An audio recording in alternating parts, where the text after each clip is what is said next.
This podcast is brought to you by Craft Beer and Brewing Magazine for those that love to make and drink great beer. Learn more online or subscribe at beerandbrewing.com or find us on social media at Craft Beer Brew.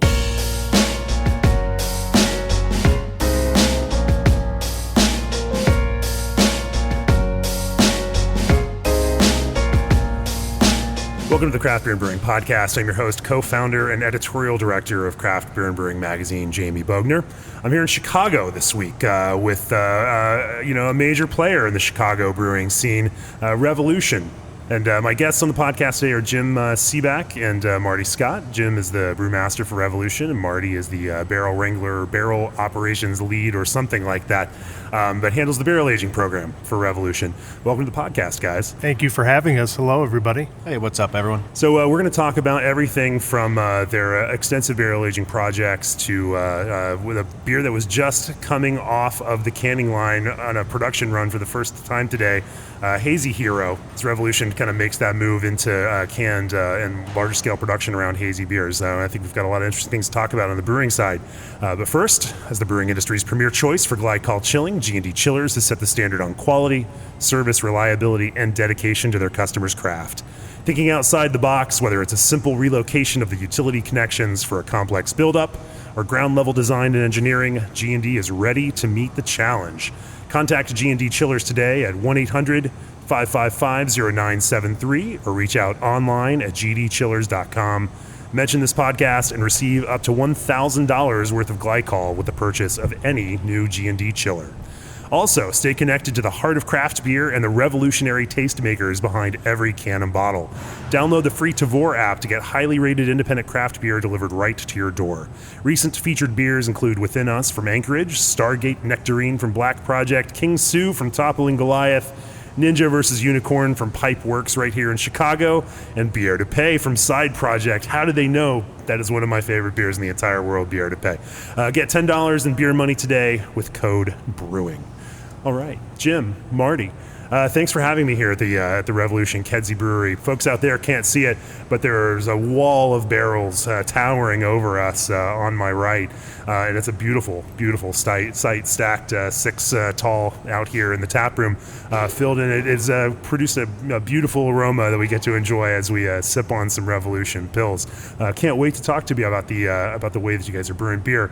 But before we get started on that, talk to me a little bit about your personal arcs, how you ended up where you are here today at Revolution, and and how that kind of brewing history and career has developed for you. Well, I got excited about brewing back in the late 90s when I was attending Loyola University here in Chicago. The business school was downtown, and my buddy Rob and I used to love stopping at the Goose Island Brew Pub, and we got really enthusiastic about tasting all these traditional English styles of beer, German styles, Belgian beers.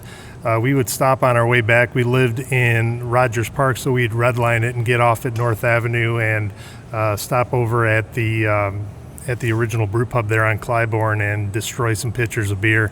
And we really got super excited about it to the point where we wanted to actually get involved in home brewing.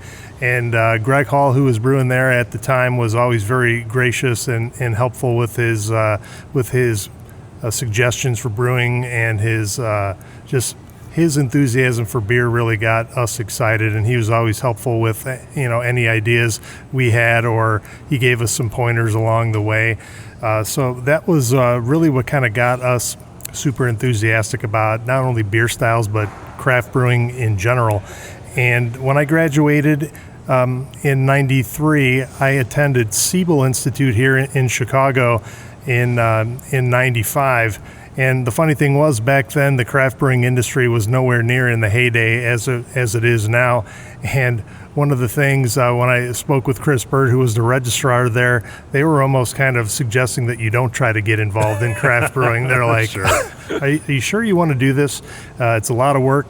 It's hard, it's dirty, it's sweaty. You're not going to make any money. You may not even find a job. So back then there wasn't a cornucopia of opportunities.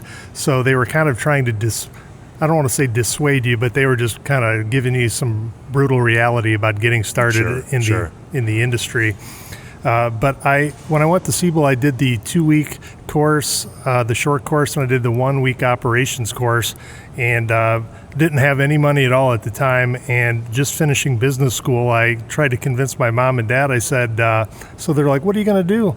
I'm like, "Well, I'd like to go to Cibak and study brewing." And they're like, oh boy. They're like, "What are we in for now?" But my parents believed in me, and they gave me the money to actually go and take these brewing courses at Cibak.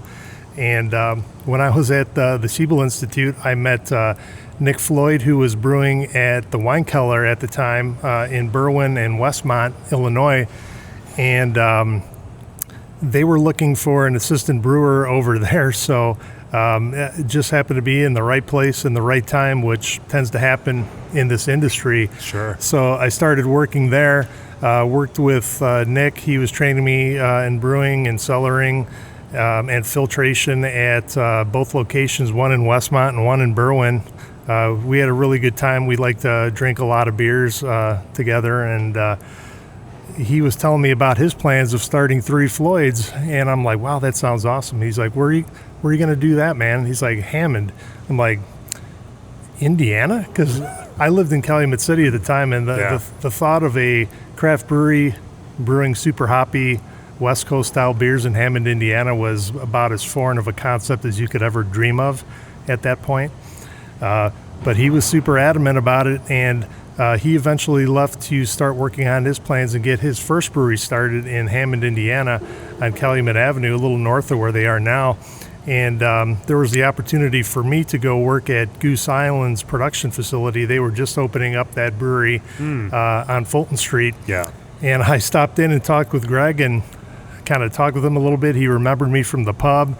He told me, we're looking for someone to work on the night shift. It's 6 p.m. to 6 a.m.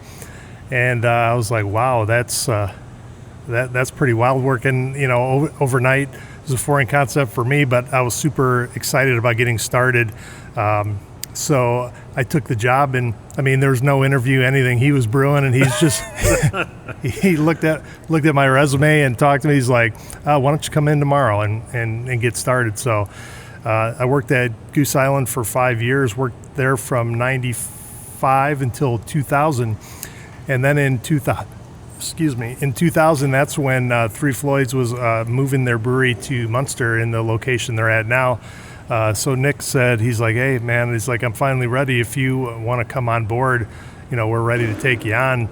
So I went and worked at Three Floyds and worked there from 2000 until 2006, which was a great experience, unleashing Imperial IPAs and Imperial Stouts upon the poor, unsuspecting folks of Munster, Indiana.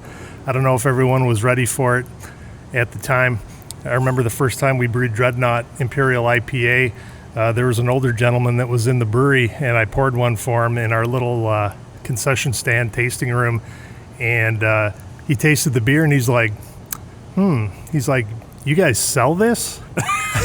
And I was like, "Yeah, man, we just bottled this today." He's like, "And people buy it?"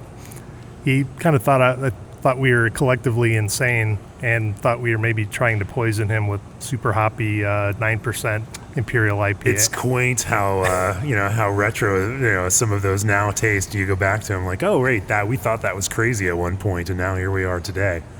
But it was an awesome experience working there. Back in the day, it was just a bunch of us buddies. It was Nick, myself, and John Mish, and Dick Van Dyke, who was our salesman, and John Fryer was a salesman as well for the company.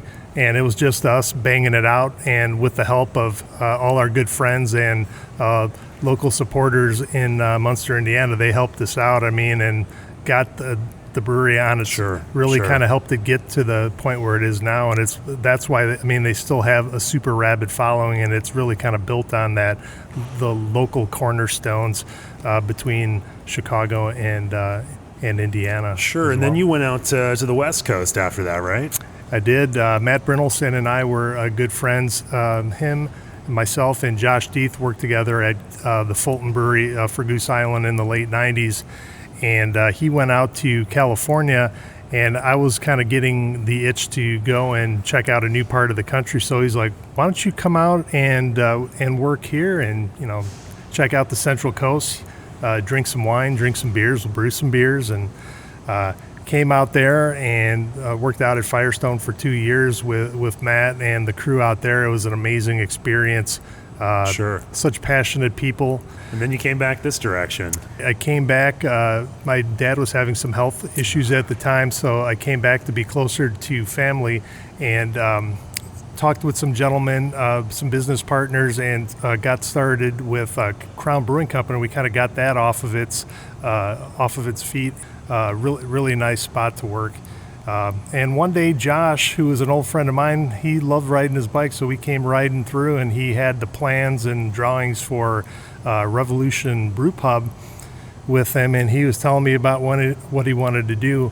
And I knew, Josh knew what he was doing, and he had the backing, and he had been trying to start Revolution Brewing Company for, God, almost as long as I knew him. He had the name, he had the design.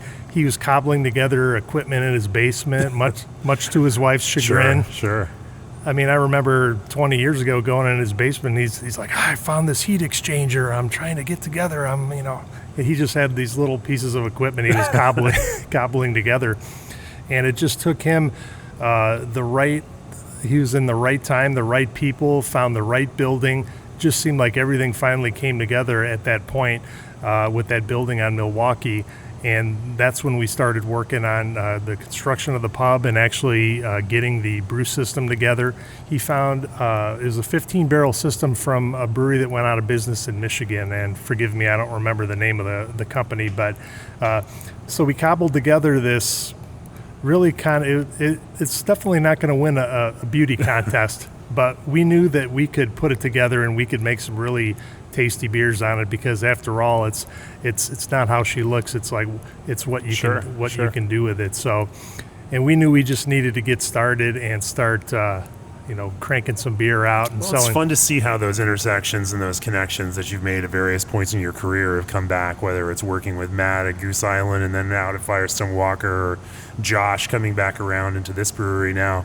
Those relationships and those things kind of persist and become the connections that that keep propelling you forward and creating new opportunities for you. So, no, that's fantastic. Marty, tell me a little bit about your background. Well, my history is quite a bit shorter than Mr. Cibak's epic. Let's see, this is my first brewery that I've ever worked for, Revolution Brewing. Jim Cibak's the only brewmaster that I've ever worked for, so I've had zero opportunity to learn any bad habits. Out of high school, I joined the Air Force, did that for a few years. I worked on avionics for F-15s and F-16s.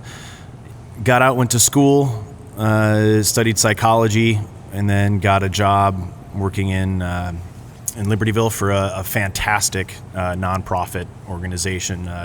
I still wasn't totally satisfied. I was making more money working the cash register at the liquor store in college than I was using my degree. Yeah. And somebody got sick and tired of hearing me complain about it, and I realized, I can be broke doing anything, but I don't have to be unhappy. So someone suggested I go to brewing school. And I said, what school? And I was informed about the existence of Cibak Institute, like Jim mentioned. I took the 2-week concise course in 2010 and started observing over at Revolution at the brew pub in April of 2010. After about a year or so of that, in April of 2012, we started brewing over here at Kedzie, and Jim and Marty came over here. They came on over here and they asked then assistant brewer at the brew pub if he wanted to stay at the brew pub or if he wanted to come over here to Kedzie. He elected to stay at the brew pub, and I was the next guy down on the totem pole. It was a really short totem pole. I was at the bottom, and they said, okay, well, Marty, you want to go over to Kedzie? And I knew I was going to follow my sensei, Jim Cibak, to come start this really cool thing that I had been dreaming about. Eventually got promoted to full-time cellar, and then when we got a second cellarman, I was lead cellar, and more I got involved with the barrel program. It seemed like the first season we did it, Jim and Marty were working 14, 16-hour days pretty routinely, and then barrel season would come along, and though we only had a few dozen barrels, it was a lot of work to do after you've brewed and CIP'd and cellared and do all this stuff, and now you've got to fill all these barrels. And I just never let Jim work alone, because it seemed like it was at least a two-person job. And one day at the end of an exceptionally long shift, I think it was, Jim just said, "Hey, Marty, you want this project? You want to handle this?" I think he was probably pretty sick and tired of working these long shifts and then also having to do barrel work. So that's how I got into this. And for a long time, it was just don't screw up Jim's beer. And that's still my guiding principle. In anything I do here, don't hurt anybody, don't hurt yourself, don't screw up Jim's beer. But now that we're a big enough company and we all kind of specialize a little bit more and more, I'm able to put a lot more focus on barrel operations than most breweries have. I'm focused on it pretty much full-time year-round. Well, let's talk a little bit more about some of those barrel operations. But before we do that, with over 200 years of combined experience in the craft beverage industry, Country Malt Group's dedicated sales and support staff understand the importance of excellent ingredients, product knowledge, and expertise in making great beer. Country Malt Group's mission is to provide the products and services you need while making the process of ordering ingredients easy. The focus is to inspire your best craft. Order online at shop.countrymalt.com. Also, balancing barley and hops is your expertise, and for Clarion Lubricants, food-grade lubricants is theirs. The team at Clarion knows that when it comes to making great beer, you're the expert, and when it comes to supplying food-grade lubricants backed by service-oriented professionals, they're the experts. Clarion will work with you to create an efficient lubrication program that helps protect your brewery. To speak with an expert, dial 1-855-MY-CLARION, 855-692-5274, or visit clarionlubricants.com. Clarion Lubricants, the expert that experts trust. So barrel aging. From early on in this process, obviously you come out of a Goose Island program, Jim, where barrel aging was they were pretty much pioneers in the in brewing that style of beer, starting in the very early '90s and then carrying through and turning it into a thing. When you launched, Revolution, and Josh, put this business together, it's been kind of core to what Revolution does, brewing some of these specialty barrel-aged beers, also, from the very early days.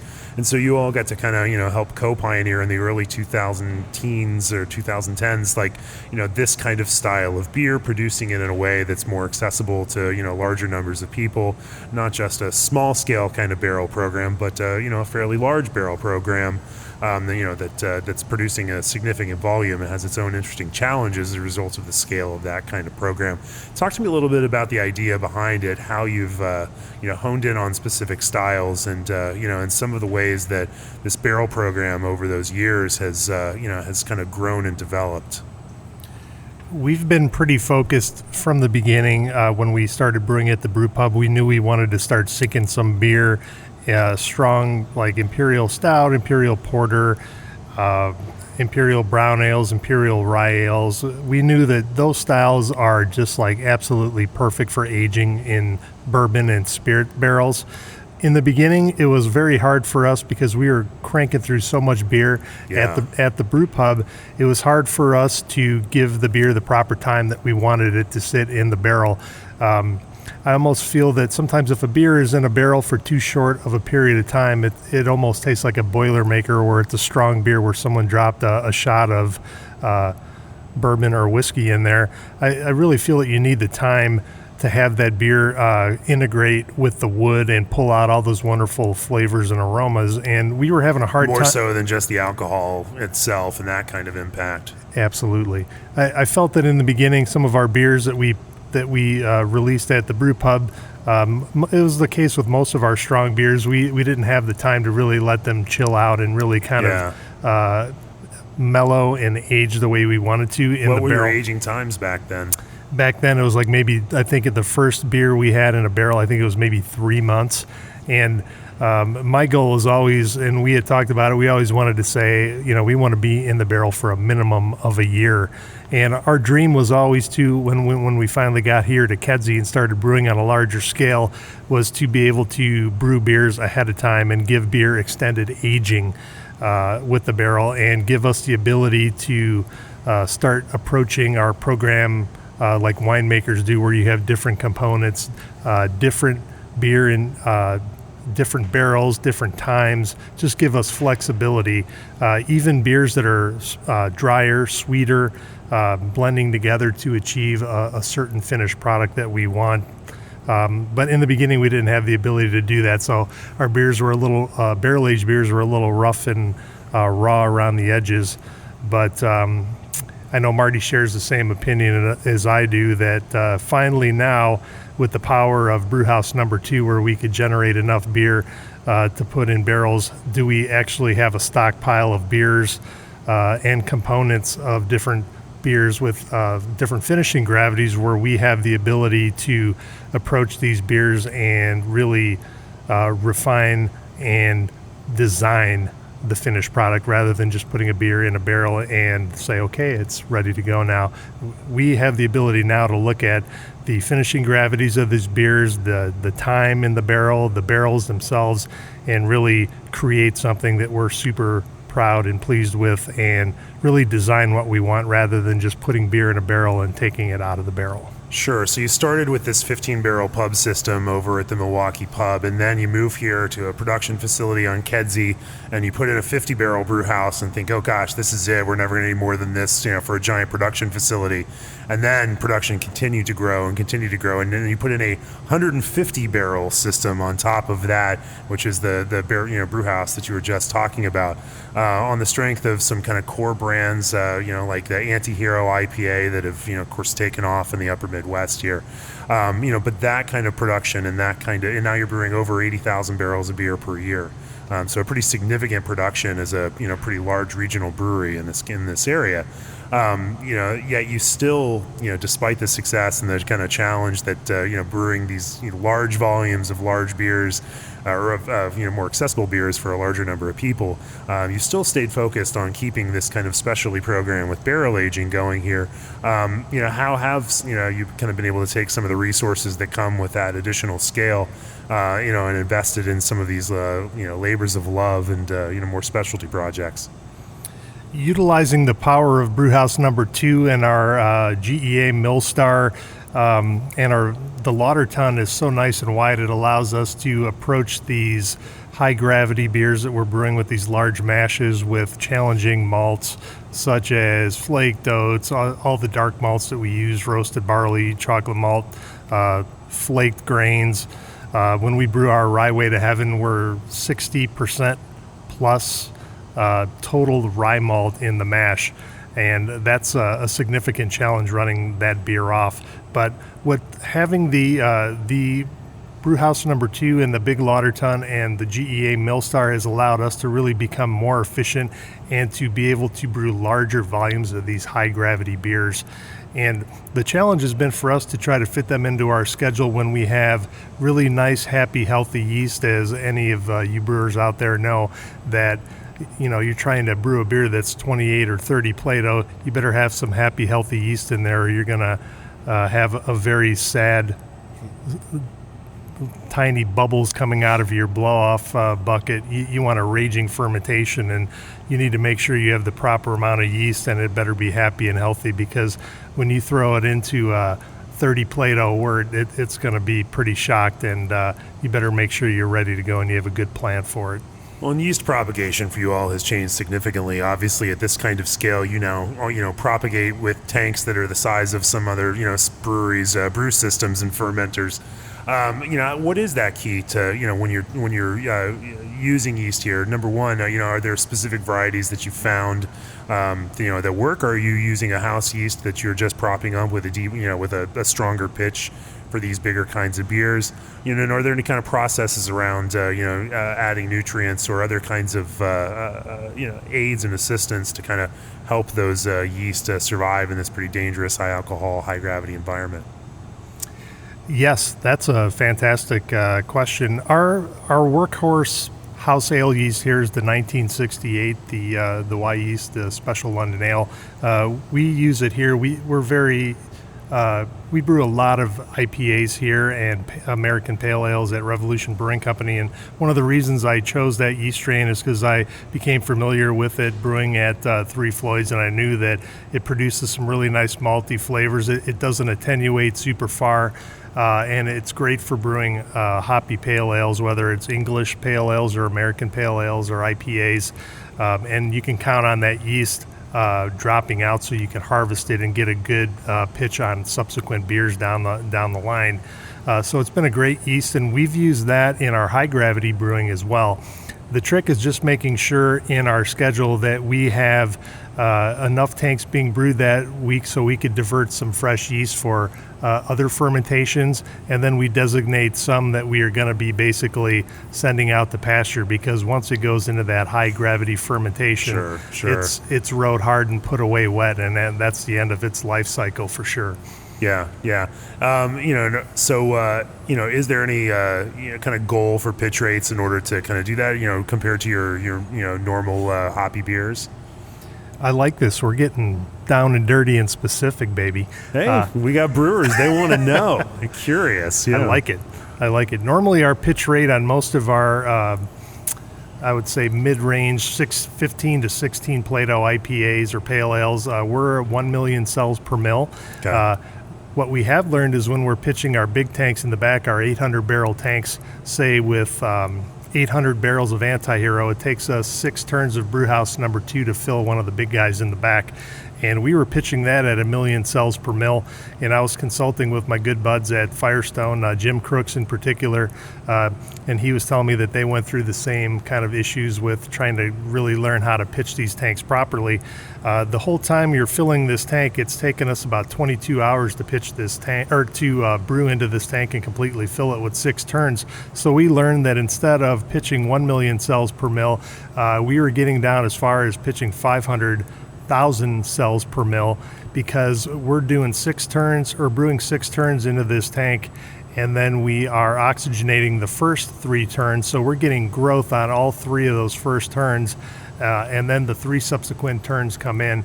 And what we were experiencing was a super rapid fermentation at 1 million cells per mil, and we were running into issues where, we were basically almost at dry hopping gravity on a day and a half to 2 days, and the yeast was being a high flocculating yeast. It would drop out really quickly, and we were running into issues where we weren't getting the dry hop character, the really nice fruity character from the hops, and we were getting some grungier flavors. What we were suspecting and what we kind of came to decide is that we just didn't have enough yeast still in contact, because it was just raging hard, fermenting out and dropping out, and we really weren't digging the hop character and aroma and flavor that we were getting in our beer. So with the help of the guys from Firestone, thank you, Jim, you were the yeast master. He really helped us kind of get that in Your check. tank itself is basically propping the rest of the yeast for the rest of the tank as you continue to fill it up, rather than pitching that full volume of that. I guess if you'd pitch that full volume early on, then you're massively over pitching at the front end of that. Yeah, so if we were basically pitching our tank like we had an 800 barrel brew house, and it was 800 barrels of wort were cooling into that tank is what we found out. And in the back, we really don't have a good way. If we were under pitch back there, it would be very challenging for us to try to repitch or get more yeast into that tank with 800 barrels of the weight of that, trying to get that in there and get it mixed up. So we've always erred on the side of being over rather than under, but we definitely found that we were too high with our pitching rates, and we started backing that off, and we really liked the results that we were seeing. And with less yeast production, that led to more finished beer volume coming out of the tank as well. So how does that differ then for these stouts and these big beers, the barley wines, rye wines, that you brew, and how does your yeast process differ for that? I assume you're not putting those into 800 barrel tanks, but I don't know, maybe you are. We are not. I'm afraid. I'm afraid of 800 barrel 30 Plato fermentation. That would probably fill our parking lot with about 3 feet of high Kreuzen foam and yeast in the back. Sounds like a party. Yeah. But what we are doing is we are aggressively pitching our high gravity deep wood beers that we're brewing. We're targeting at least 2 million cells per mill, sometimes north of that.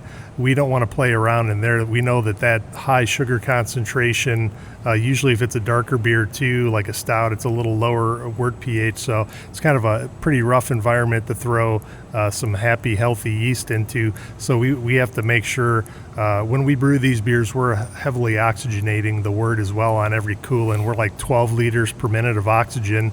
We're hitting the wort with some yeast nutrient as well. So we're trying to give this yeast as much of a fighting chance as it can before we drop it basically into a super rough environment. So we want it to be as healthy and happy as it can before we throw it into 30 Plato wort. So is that coming out of 7% IPA environment, and then cropping off, and then moving into this kind of high gravity environment, or are there any other more intermediate steps between that? For us, most of the time we're doing pretty hoppy beers that we're harvesting yeast out of. I would say probably one of the most gentle environments that we always have yeast available in is Anti-Hero, and that's 6.8% ABV, 65 IBUs. So that yeast is kind of used to, we're kind of beating it up a little bit, getting her ready to rock and roll going into even higher gravity wort. So we do some lighter beers. We do our Fifth City Pale Ale and we do our Sun Crusher, but Sun Crusher is seasonal, so that's if we could brew that year round, that would be such a wonderful environment for the yeast to come out of. That's 12 Plato, 35 IBUs. That's like a wonderland for yeast compared to coming out of Anti-Hero. Let's talk a little bit about malt component of these beers. One of the interesting things that I've noticed over the last 8 or 9 years of drinking barrel-aged imperial stouts is how consumer expectations about about texture and body, thickness and the kind of physical sensation of these beers has kind of changed. In order to produce that, certainly it's kind of pushed brewers in some different directions in order to kind of build that physical experience. For you all, how has has those the kind of malt bodies for these beers transitioned over time, and where do you like to be right now? Balancing out that kind of drinkability versus that kind of textural expectation among certain beer consumers. I think grain bill is a great starting point. I don't think that when you approach a beer, or what you really think about a finished beer tasting, looking like, when you're thinking about texture, it doesn't always have to be all about sweetness. That is definitely a component, but when you build a grain bill for a beer, you really have to think about layering some texture in there with some flaked grains, whether it's flaked barley, wheat, or rye, or oats, or oat malt, or some rye malt as well. So it's like that beta No, Jim, you just add lactose to it. Come on, it's really easy, right? You certainly can do that, and that's always a nice component as well. However, when you build that out of the grain bill and you extract that silky, velvety texture from the grains themselves and from your mashing temperatures and your process, I think that tends to lead to a little more of a drinkable finished product. We're not against using adjuncts in beers whatsoever, but we like to build in a lot of the textural things that we really are looking for in a finished product from the grain bill to begin with, and then down the line we look and see what we think will work with the beer, the particular beer style, whether it's coffee or different fruit additions, whatever. We've gotten we've gotten a little more open-minded to experimentation and really kind of trying to see what we can achieve with different blends and variations and different adjuncts as well. So we're definitely totally not against that, but one of the things we really like to look at as an adjunct is time of the beer sitting in the barrel and aging, and also the wood itself, the barrel itself too. So we like to, we try to get as much from our raw materials as we can, and we feel that it's really time that lends complexity in grain bill, and then blending of finished product as well to really achieve the most balanced, drinkable beer you can achieve. And I always harp on the word balance. I say it over and over again, but we feel here, and we've felt it has really been the mantra of our company, is that whether we're brewing a dark English mild ale, which is the first beer we ever brewed at Revolution Brewing Company, or we're brewing a 14% barrel-aged strong rye ale, we feel that no matter what the ABV, the bitterness, the starting or ending gravity of the beer, it should be balanced and present a drinkable experience for our customers. So balance, obviously that's something that's generally in the forefront for all sorts of, brewers. I mean, every brewer tends to aspire to brew some balanced beers, although there are some that just brew, as Andy Parker from Avery called it, gloriously unbalanced beers. And there are times where those are fantastic, but balance can mean a lot of different things. There's balance at all these different, various different levels of ABV and strength, and that balance can mean different things in terms of you can balance at very intense levels where there are multiple competing intensities that all tend to create that kind of balance. You can balance at more subtle levels where there are lower intensities and lower alcohol, and that creates some different sense of that. What I find interesting, and I wanted to talk to you a little bit about again how you build malt bills for these beers and base malts and whatnot, but it sounds like there's not a single recipe for any of these beers. You mentioned this beauty of blending, and that your approach to building these barrel-aged beers is built on tasting and pulling these different components and these different base beers in these different kinds of barrels in order to kind of realize this. So let's talk about that a little bit, and let's talk about how you build, in some ways, like an artist, using different pigments and building these kinds of things to paint with. How then do you conceive of these different types of strings of beers that you'll then put into barrels, even if that thing that you're brewing and putting into this barrel is not going to be a straight release just as it is going into the barrel, but will ultimately be blended with something. How do you mentally conceive of this? How do you, then decide what angles to take on some of these specific components? I'm going to put this on a tee for Marty and let him take a whack at it. But how we look at things is if we're looking out and we're thinking of something that a beer that we're going to add fruit to, for instance, we want to make sure that when we brew that beer, we're going to look at using a lower mashing temperature and a higher pitching rate on that. We're going to try to get that beer to attenuate down a little bit further, because we know we're going to be adding sweetness from puree or whole fruit to it. However, if we know that we're going to be say double barrel aging a beer, where we transfer out of one barrel and going into another barrel where we know we're going to be increasing the alcohol content, we're going to brew that particular beer with a higher mashing temperature, and we're going to try to achieve a little higher finishing gravity on that one. So when that goes from one barrel to the next and it finally emerges, it's not thin and unbalanced and just like a super booze bomb. So that's what we've been really kind of thinking about. We're looking ahead at what the products that we want to or are going to be putting out, and then we're looking at using the same recipe, but we've been altering our mash temperatures to produce a drier finished product or a higher finishing gravity finished product. So we like to look at them as being components, so we can go in either direction, whether we want to extended barrel age in another barrel or a different spirit barrel, or if we want to add hit it very heavily with fruit. And if we have a beer that has a high finishing gravity already, we don't want to get too aggressive when we're adding fruit to it, because it'll just be, in our opinion, a little too sweet. So you're not necessarily changing recipes of some of these, but you are changing mash temperatures to produce some different attenuation levels for these various things that go into barrels to kind of give you that back end ability to blend out to something that balances that alcohol and wood contribution with the kind of body and sweetness that your buyers want to taste.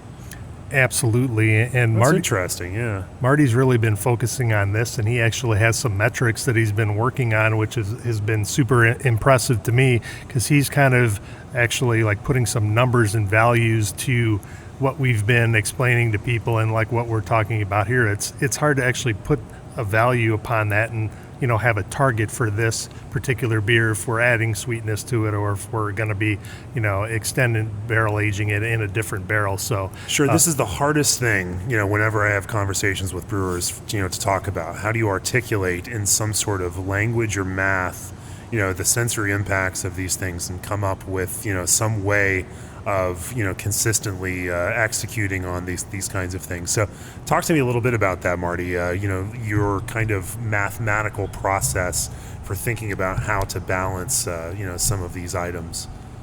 So yeah, if this was the art component, it's more like color by numbers than a classically trained artist. I want to take. I love the self-deprecation there. I want to take as much of the guesswork out of this and create a system that just takes care of itself as long as you do the math and double check it, and then we can plan 2-3 years out in advance, and we can make all these ridiculous beers and have them be appreciably different brand to brand as you go from our base beer to what we call our VSO, or very special old, or even to double barrel very special old. They should all have balance.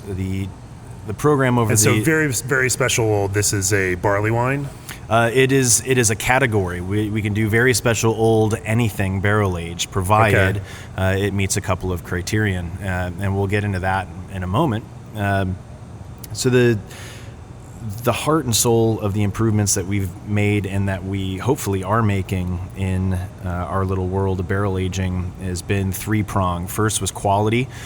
We were sourcing barrels from someone that was just the barrel supplier for a lot of people at that time, and the barrels were not always highest quality. They weren't fresh enough a lot of times. The beer that we were putting into it wasn't always strong enough, and we didn't have enough environmental control over their aging conditions. So by increasing the starting ABV to qualify to go into barrel to at least 10% ABV, unfortunately having to fire that barrel supplier so we could get barrels that were guaranteed fresh and wet and sanitary, and then having air conditioning in our tap room where the barrels can live. Or in the last 2 years we added what we call the big blue curtain that's attached to our shipping receiving cooler, which is fed cold air from the cooler, and that's year round, about 65 to 68 degrees Fahrenheit. Putting in those controls was the quality aspect, and we started losing, rather than 30% of all the barrels we filled, to 0% of all the barrels we filled. And we've got about 1,100 filled barrels here, save for a couple of wine barrels recently that have proven not as tasty as we want them. We've had, aside from those 4 or 5 barrels, 100% pass rate on sensory and pH and plating and PCR for about the last 2,000 oak barrels that we've filled and emptied. So to put a fine point on that, you maintain a consistent temperature year-round for these barrels. This giant stack next to us is sitting here in your tap room that's maintaining a kind of comfortable room temperature, and you have then created a similar kind of room temperature curtained off section further back in the warehouse to also maintain those barrels at a similar consistent room temperature year-round. That's correct. Obviously, temperature changes are going to drive liquid in and out of barrels, and that's all fine and good if you're making a barrel strength spirit, but the same forces that harm your beer in a can, a bottle, a keg, or a tank are going to harm your product in a barrel. So going back to what Jim said, a year at least, just that diffusion or osmosis, that's how we're going to get our barrel extract, is through time, and we can't ever lose sight of the fact that we are making beer. We're kind of gently and artistically damaging beer in an oak tank for upwards of 3-4 years in some cases, but it's still beer, and we have to respect that it's beer. So having our first base quality more or less covered, we started seeing that, we can't sell all this beer because we filled 30% more than we thought we could sell, because we thought we were going to lose about 30% of the batch. So we start filling barrels for one vintage year, and we've got a dozen or so, maybe more, barrels of the same beer from the previous vintage year that are still aging. and I need to start keeping track of this as it's aging. So I borrowed from cognac terminology and put a VO in front of it on my what I call my barrel map, and it's a bird's eye view of every barrel in the stack, all 1,100. And now it's got batch numbers and fill dates. It's a lot more a workable document now than it used to be. But it used to be, well, these are the very old barrels and these are the newer batches. And getting into the we'll put a pin in that and come back to it. The second step after quality was consistency, and of course these are vintage products, and most of them are never to be replicated. Hopefully, because we're constantly improving upon them, and it's a fluid idea of what these products are supposed to be. So we certainly, like winemakers, embrace the impact of a vintage year is going to have on a vertical or any kind of selection of these beers. But we wanted, going back to balance, to have a metric that we could rely on, and a super creative name for it is the balance value, or BV, and this is a two-digit. Brewers love terms with acronyms, especially Yes. with numbers attached to them. I love it. The balance value. Yeah, the balance value as we use it, and that is our spec for all of our beers. And what it is a two-digit decimal. From double aught to 0.99 that expresses how sweet or how dry and boozy this barrel-aged beer is. We can't rely on IBUs to provide balance to something really sugary when it's this old. So what is it that provides the balance? And really it's the relationship of sugar and alcohol. So we take finishing gravity expressed in degrees Plato divided by the ABV, and then we round it to 2 decimals. And every one of our beers, whether it's a 1-year, 2-year, 3-year double barrel, will have a target for that relationship. So as we increase the ABV of these beers to all north of 10%, or really as high as we can, to hedge our bets on the first cornerstone, the quality aspect, you want to put as high ABV into these barrels as possible to guard against the odd infected barrel. We completely changed the makeup of these beers and the reception of these beers. So we needed to adjust the sugar content to kind of back sweeten the beer, but using malt. So now all of our beers are 1-year beers, or what we call RO, or regular old. They all have a target balance value, whether it's a barley wine, or Straight Jacket, for instance, has its own target balance value. D-Star, our Imperial Oatmeal Stout, is slightly drier. It's got its own balance value. The same is true across the board. You move up to the VSO, or very special old, everything is a minimum of 2 years old.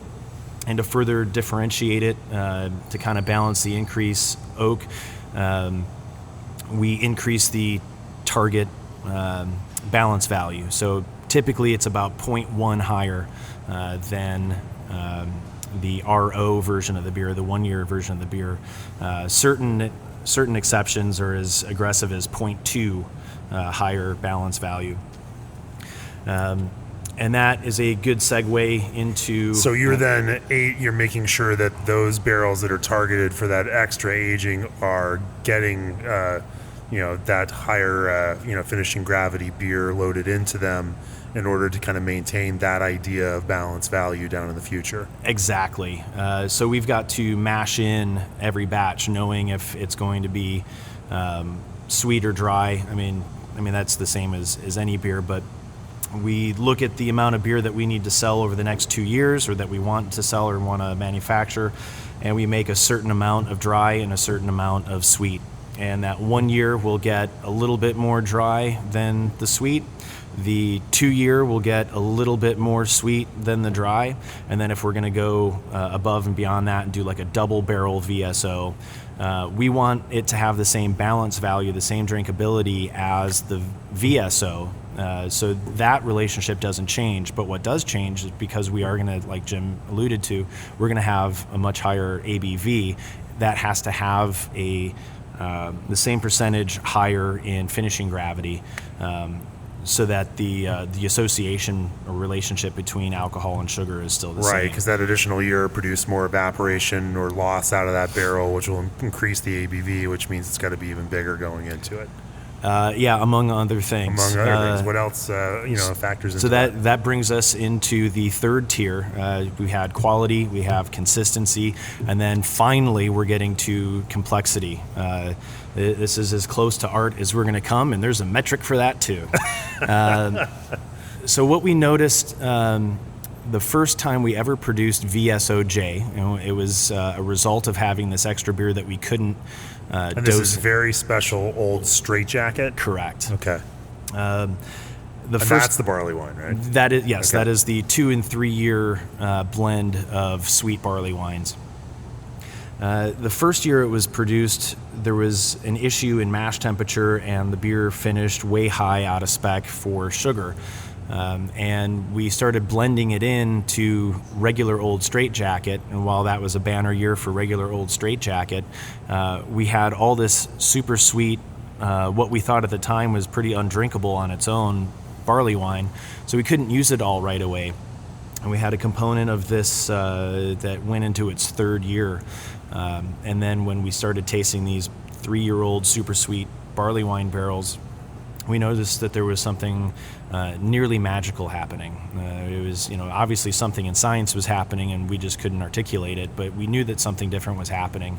And when we just kind of gentled down the sweetness of that beer just a little bit with a drier component, which we kind of emergency brewed to balance out the really sweet stuff, it was a 2-year component. Everything came together and stars aligned, and people really loved the beer. And we were really just trying to clear out some old barrels from the stack. And that taught us, wow, these special, or these under attenuated sweet beers really do something phenomenal when you put a lot of age to them.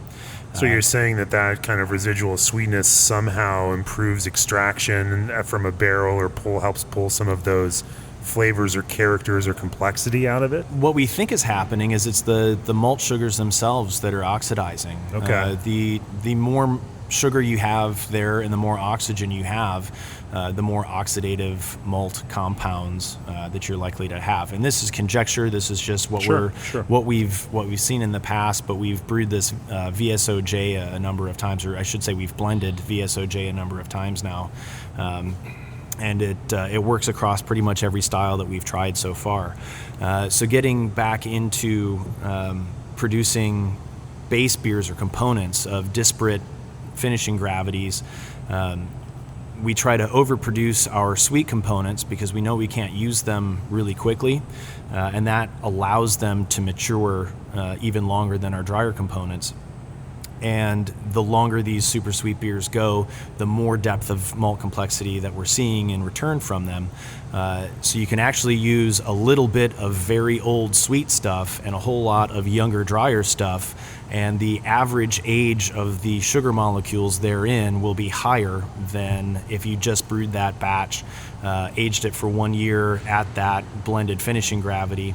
And it's much easier to show than to say, but we refer to that as the malt complexity value, and that is expressed either in months or years. It's much easier and much more expressive to do it in months. So the MCVM, as I call it, we can map out graphically show the average age of malt sugars in a blend, and looking at if you took straight jacket that finished at the finishing gravity of VSOJ, and you kept it in barrels for 2 years, and then you brewed a really ridiculously sweet version of it and then a dry version of it, blended it to that, both aged 2 years, the average age of your sugar molecule will actually increase, and you can get a 4-fold increase in malt complexity with only a 2-fold increase in time spent in barrel with a proper blending.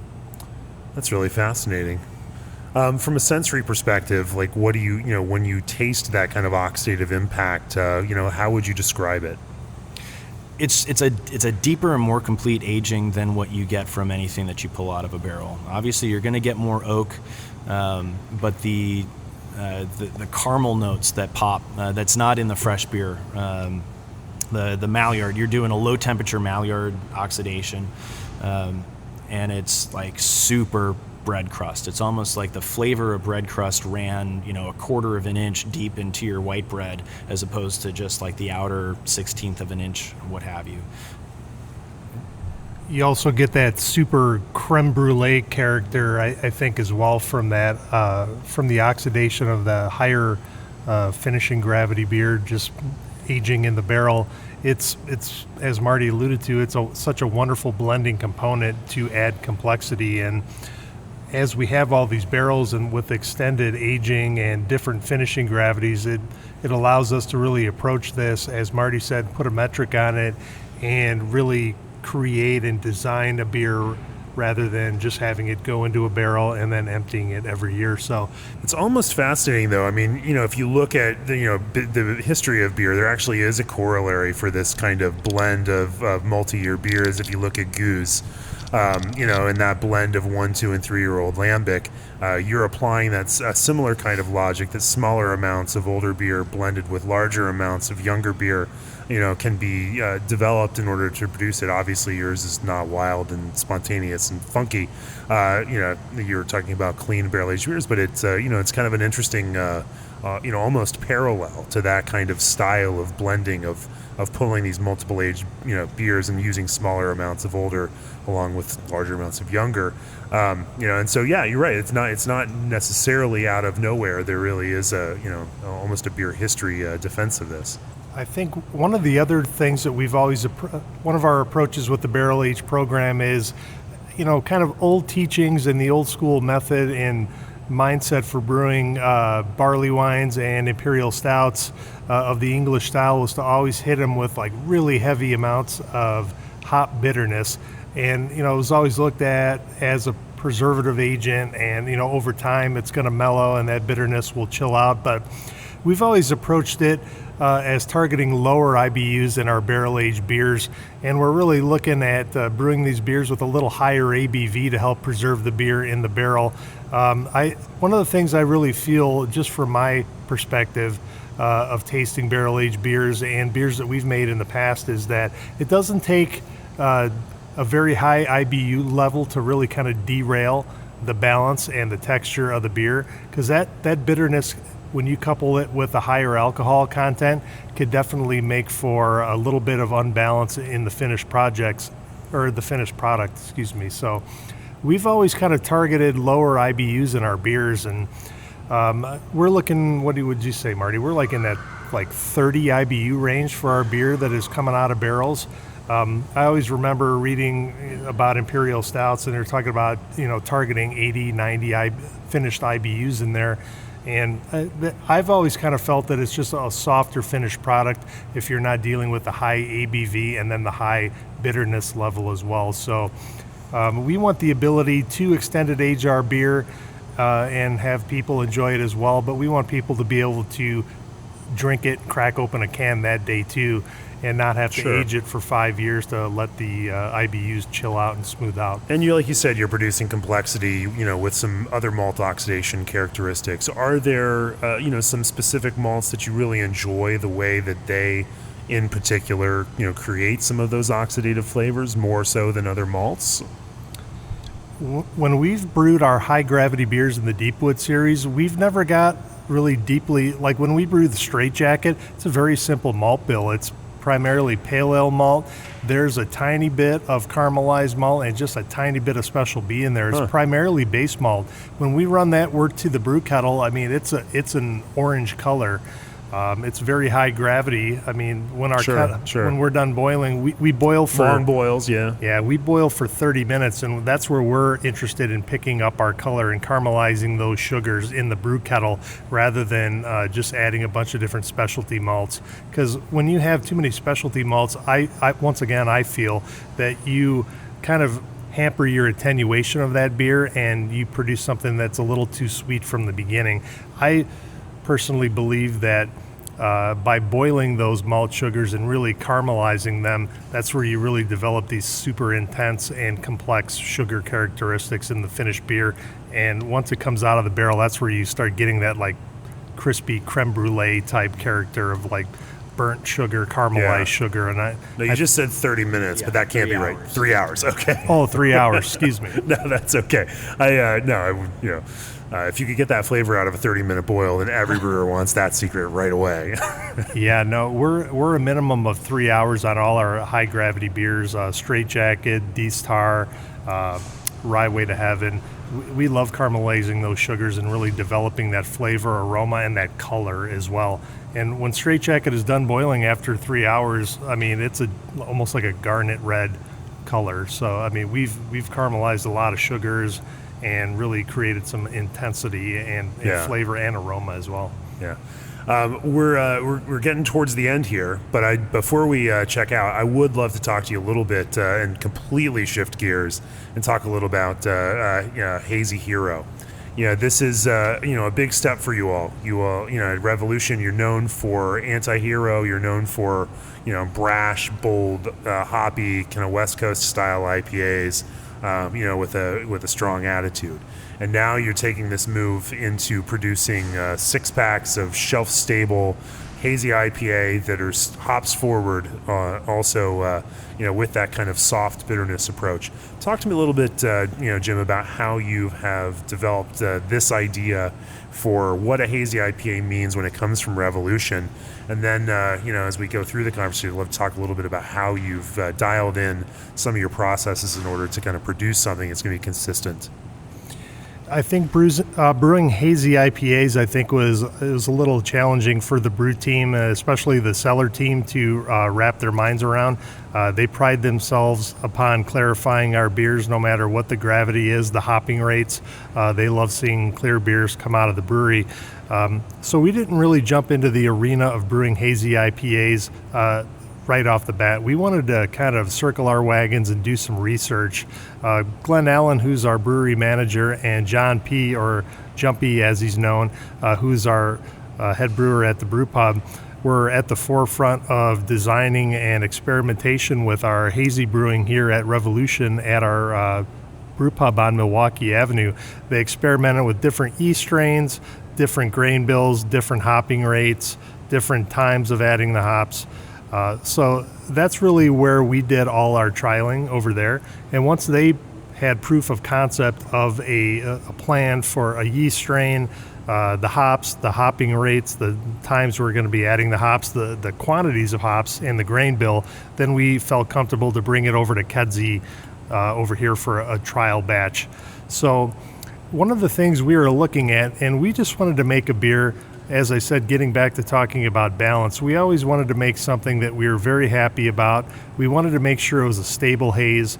We wanted to make sure it had a nice head. We wanted to make sure that when we packaged this beer, it wasn't going to drop out in a week. We wanted to try to make sure that we have a good, stable haze in it. So we approached it from the point of balance once again. We wanted it to be aromatic. We wanted it to be citrusy. We wanted it to be nice and smooth, a lower IBU range, just so we're not getting a real sharp bitterness, as is pretty true to style. We also manipulated our water, so we were about 3-to-1 with the amount of calcium chloride to gypsum. So that kind of shifted our whole game plan. Normally we're higher on our percentage of gypsum to calcium chloride. Here we're trying to get a little bit of a sharp bitterness from our hops, but we wanted to smooth and round this beer out considerably to be true to style. So we finally settled upon using 2-row as a base malt. We used some crisp oat malt, we used some flaked wheat notes, and then a little bit of carapils as well. And with our wet mill, we're doing a single infusion mash, and we are at 156 degrees. So with our Hazy Hero, we are starting at 16.5 Plato and going down to about 3.9 is our target, 3.7 to 3.9, right around in that range. So we're not finishing really high, but we're not finishing super dry either. And I think having a little bit of a lower finishing gravity, just from my perspective, makes for a little more of a drinkable beer, but we're still achieving the silky texture that we want from those flake grains, and the calcium chloride being a little heavier percentage in the mash as well. So we got a pretty velvety texture in the finished product. But one of the cool things we're doing, and we experimented with, which is just mind-boggling to me being an older school brewer, is we actually experimented with actually dry hopping our yeast prop. So we're propagating the London 3 ale strain.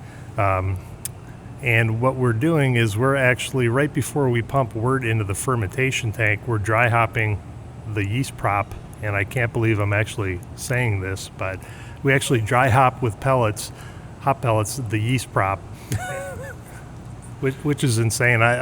Matt Brynelson and Vinny are probably rolling over. They're probably passing out right now and being revived. You're taking biotransformation to a whole new level here, Jim. That's interesting. So we're trying to get maximum contact of the yeast in the pellets, and then we're cooling our wort from our brew house. So there's no chance then of reusing that yeast. You probably could. I'm not quite sure. We've never experimented. What we've been doing is we've just been repropping yeast every time we brew this beer. So after that initial dry hop, we cool our wort in from the brew house into the fermentation tank. We start fermenting at 68 degrees, and then on like day 1.5 to day 2, we temp up our tank to 73 degrees Fahrenheit. Usually rips down pretty quickly to about 4.5, 4.8 Plato. And that's where we do our second dry hop, and that is at 2 pounds per barrel, which is pretty aggressive as well. There's still a little bit of fermentation. So it's a 2-stage dry hop, first one coming in on the yeast prop, second one coming in later. That's you correct. call it double dry hops then? We have called some beers double dry hop. I'm not sure if we're officially calling Hazy Hero double dry hop, but it is double dry hop for sure. Once that second dry hop goes in, though, we don't want to go back to the blow-off bucket because we don't want to vent off all those nice hop oils that we're extracting from the dry hop. So what we do is we put an adjustable PRV on the tank, and we set that at 14 PSI. So that allows that last little bits of fermentation to take place without overpressurizing the tank, and someone doesn't have to be standing there or watching it every day to make sure it doesn't overpressurize. It keeps it right at 14 PSI, and that allows us to finish up the fermentation. And that, are you seeing additional fermentation kick up when in that kind of dry hopping process? Obviously, since your first one's coming with your yeast, I mean, that's all happening at one time. When you add that second charge, which is a little bit larger charge than the first one, I think probably 1/3 larger from the brew sheet that you showed me. Is that kicking up any more fermentation at that point? We are seeing a little bit of fermentation. I mean, it's towards the end of fermentation, so there is still about 1 degree Plato of activity, but we're seeing a little bit of secondary fermentation as well from enzymatic activity of the dry hop. So to any brewers out there, I would encourage you to not crash tanks too quickly. When you think you're at terminal gravity, you might want to let that baby chill out for 2 or 3 days and just make sure you're not seeing a little secondary fermentation spark off, because that's definitely a possibility. And there's, once that enzyme activity takes place and that those fermentable sugars are produced, you'd rather carry on that secondary fermentation in the fermentation vessel than you would in your package on the shelf. For sure. Your hops mix on this one is 25% of 4 different hops. Talk to me a little bit about how you envision that mix and how you select those individual hops for the kind of flavor character that you're looking for.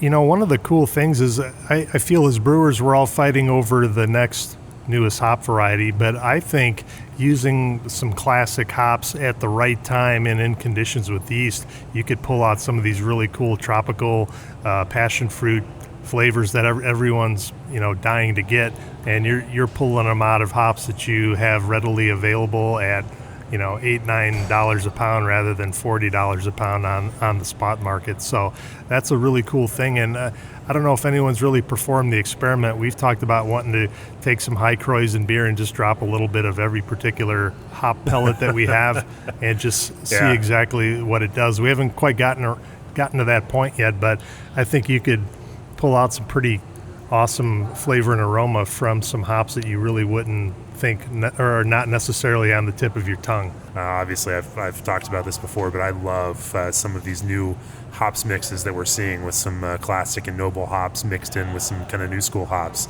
And it provides an interesting touchstone for IPA drinkers to both have a little bit of classic feel to that as well as some of these more contemporary citrus and tropical kind of notes. But I could allude upon the hops that we add in the whirlpool for Hazy Hero and the hazy IPAs that we brewed here at Kedzie pellet-wise, and that is actually 0.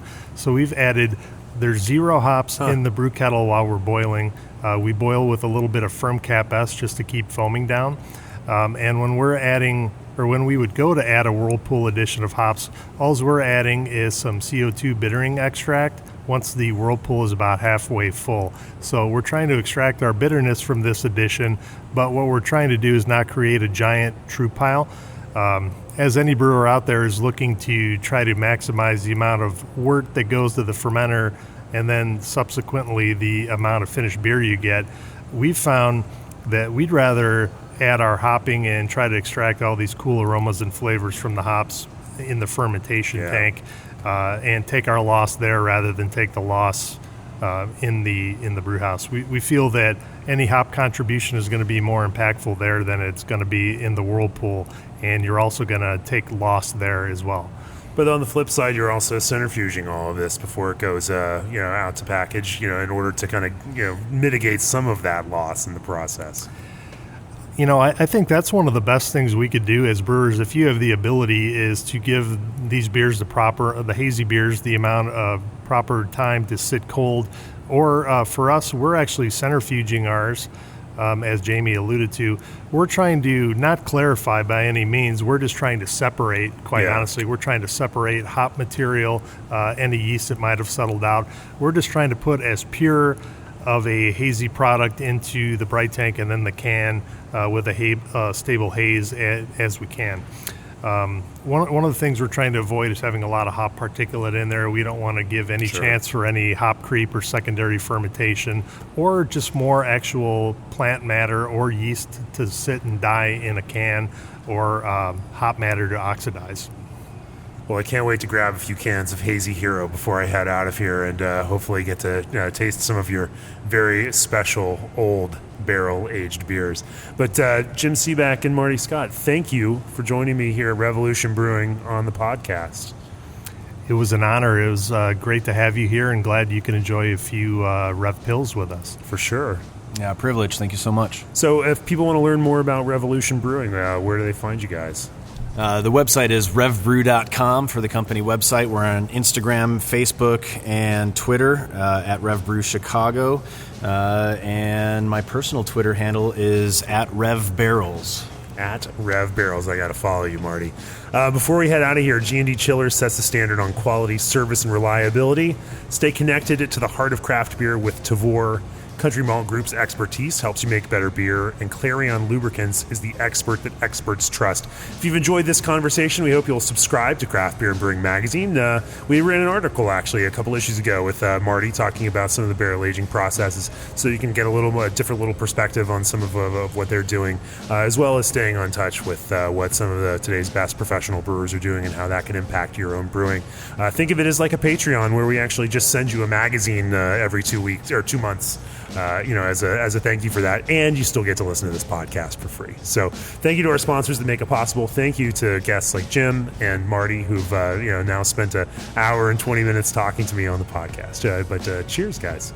Cheers, Jamie. Thank you, bud. Cheers. This podcast is brought to you by Craft Beer and Brewing Magazine, for those that love to make and drink great beer. Learn more online or subscribe at beerandbrewing.com, or find us on social media at Craft Beer Brew.